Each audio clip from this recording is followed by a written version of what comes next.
Assalamualaikum warahmatullahi wabarakatuh. Halo semuanya, sebelumnya perkenalkan nama saya Siti Nur Ajijah Jamil dengan NIM 2381050011. Saya dari kelas 5A jurusan Tadris Matematika Universitas Islam Negeri Cyber Syekh Nurjati Cirebon. Di sini saya akan menganalisis butir soal teori tes klasik menggunakan aplikasi iTemen. Di sini aplikasi iTemen ini harus memiliki dua data Excel. Nah, langsung saja kita buka aplikasi Excelnya. Di sini saya ada data latihan 1 dan kunci jawaban 1. Nah, untuk ke aplikasi iTemen ini kita harus merubahnya dari Excel menjadi TXT. Nah, untuk file yang pertama untuk latihan 1 kita memiliki data siswa sebanyak 30 siswa. Untuk soalnya itu ada 10 soal dan di sampingnya ini itu tuh jawaban dari setiap siswanya. Langkah pertama, kita rubah latihan 1 dari Excel menjadi TXT. Nah, di sini kita bisa langsung aja Ctrl A, lalu pilih format, lalu pilih bagian auto fit column width. Setelah itu, kita bisa langsung save as. Untuk save as-nya ini, jangan lupa kita simpan di folder iTemen. Untuk namanya di sini aku latihan 1, terus tipenya ganti jadi text tab delimited. Lalu save seperti itu. Untuk data atau file yang kedua, kita juga rubah seperti yang tadi.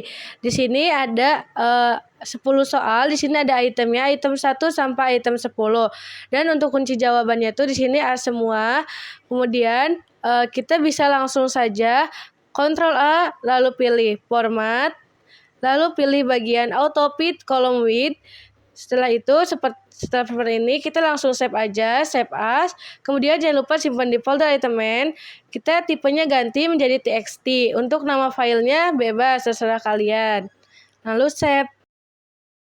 Selanjutnya kita akan menggunakan aplikasi iTemen. Nah, sebelum menggunakan aplikasi iTemen, agar iTemen bisa dijalankan, kita untuk Excelnya kita close dulu. Yang kunci jawaban 1 kita close, lalu yang latihan 1 juga kita close. Lalu kita bisa menggunakan aplikasi iTemennya. Langkah selanjutnya kita bisa menggunakan aplikasi iTemennya. Di sini sudah berada pada aplikasi iTemen itu bagian select file. Kemudian kita untuk data matrix filenya kita bisa masukkan di sini klik folder. Kita cari ganti dulu tipenya jadi TXT. Kemudian kita masukkan latihan 1 yang tadi sudah diubah ke TXT. Kemudian kita bisa langsung open. Nah, selanjutnya yang kedua itu item control file. Untuk item control file itu gunakan kunci jawaban 1 yang sudah dirubah ke TXT. Kita rubah dulu TXT. Kemudian kita pilih yang kunci jawaban 1. Kemudian kita open. Nah, selanjutnya untuk output file kita buat dulu nama filenya bebas gimana kalian. Di sini saya output UAS praktikum. Nah, untuk filenya tuh, tipe filenya tuh tetap docs file. Lalu kita bisa langsung save. Langkah selanjutnya, kita cek bagian input format. Kemudian kita rubah dulu bagian delimitednya jadi tab bukan koma. Bagian fixed width-nya nggak usah dirubah karena udah otomatis karena kita sudah menyalakan yang hijau itu. Terus yang bagian bawah, yang do you want to investigate differential item functioning, kita matikan, lalu kita langsung ke bagian yang bawahnya yang scoring option. Tetapi di scoring option itu kita tidak perlu mengubah apapun. Nah, kita bisa langsung aja ke output option. Di output option kita rubah desimalnya jadi 2, lalu kita bisa langsung run. Selanjutnya, setelah di-run, kita akan mendapatkan outputnya sebanyak 3 file.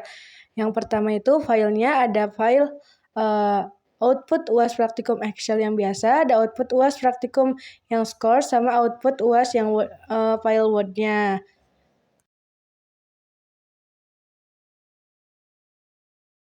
Kita bisa langsung cek saja yang ini, yang Excel yang output UAS praktikum yang biasa, Excel biasa. Nah, ini hasil outputnya seperti ini. Kita juga bisa mengecek bagian yang Excel scores-nya. Nah, untuk Excel scores-nya tuh hasilnya akan seperti ini. Kemudian kita juga bisa mengecek yang file Word-nya. Untuk file Word-nya tuh akan seperti ini output-nya.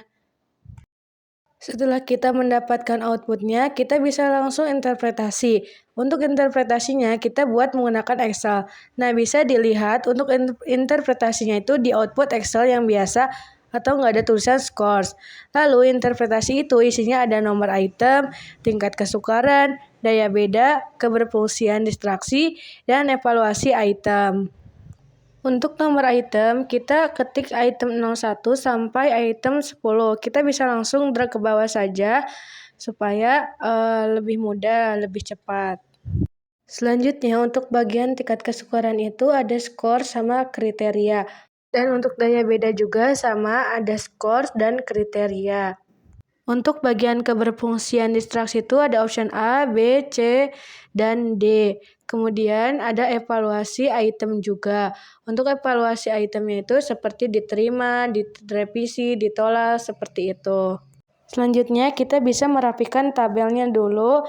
Kita buat tabel dulu, kemudian kita rapikan sesuai dengan bagiannya. Seperti itu. Setelah membuat tabel, kita bisa melihat file yang output tadi, file yang bukan scores. Nah, kita bisa lihat untuk interpretasinya dari situ. Kemudian, untuk skor yang tingkat kesukaran itu bisa dilihat dari output yang tadi, lihat yang bagian nilai P. Kita bisa copy nilai tersebut ke kolom skor, lalu tempel. Kemudian, untuk yang daya beda, kita bisa lihat di output yang tadi bagian total RP bis, kita bisa langsung copy lalu tempel di bagian skornya. Selanjutnya, untuk keberfungsian distraksi, kita bisa lihat di bagian item statis, tabel format, di setiap itemnya ada option A sampai D. Lalu kita lihat bagian option prop-nya itu kita bisa copy, lalu tempel di setiap optionnya. Lakukan hal sama pada item 2 sampai item 10, itu di copy, lalu ditempel, seperti itu. Kemudian untuk kriterianya bisa disesuaikan, misalnya P lebih kecil dari 0,3 itu sukar, kalau P-nya lebih besar dari 0,7 itu mudah, kalau sedang itu P-nya antara 0,3 sampai 0,7. Yang item pertama itu karena skornya 0,67 berarti dia kriterianya sedang. Dan untuk yang kedua itu 0,4 kriterianya sedang, 0,7 kriterianya sedang.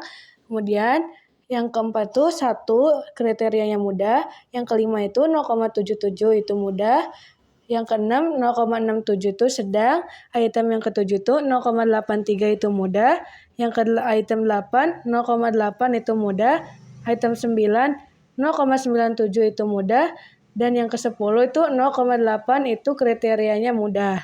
Selanjutnya, untuk kriteria daya beda itu lebih besar dari 0,3 itu baik, kurang dari 0,3 itu cukup, dan untuk kurang dari 0,1 atau negatif itu buruk.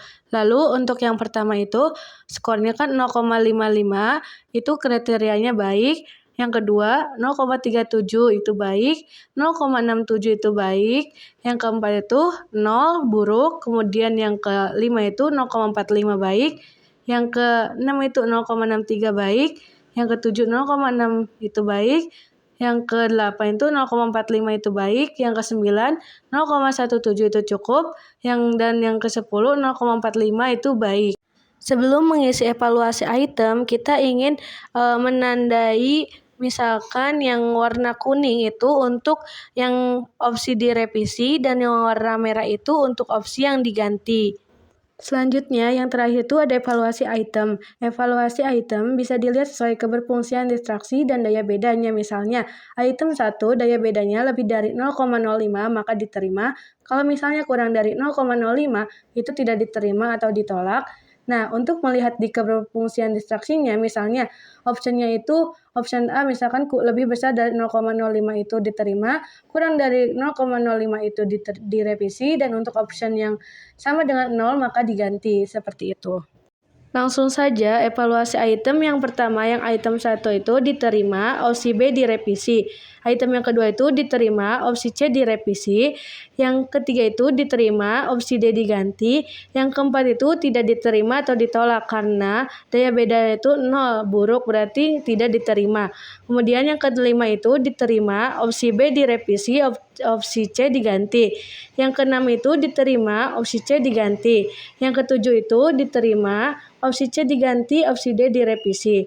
Yang kedelapan itu diterima, opsi D diganti. Yang kesembilan itu diterima, item direvisi, opsi B dan opsi C diganti. Kemudian opsi D direvisi. Dan yang terakhir yang ke-10 itu diterima, opsi C diganti, opsi D direvisi. Setelah kita mengisi semua bagiannya, ini untuk hasil akhirnya. Sekian penjelasan dari saya, kurang dan kurangnya mohon dimaafkan. Wassalamualaikum warahmatullahi wabarakatuh.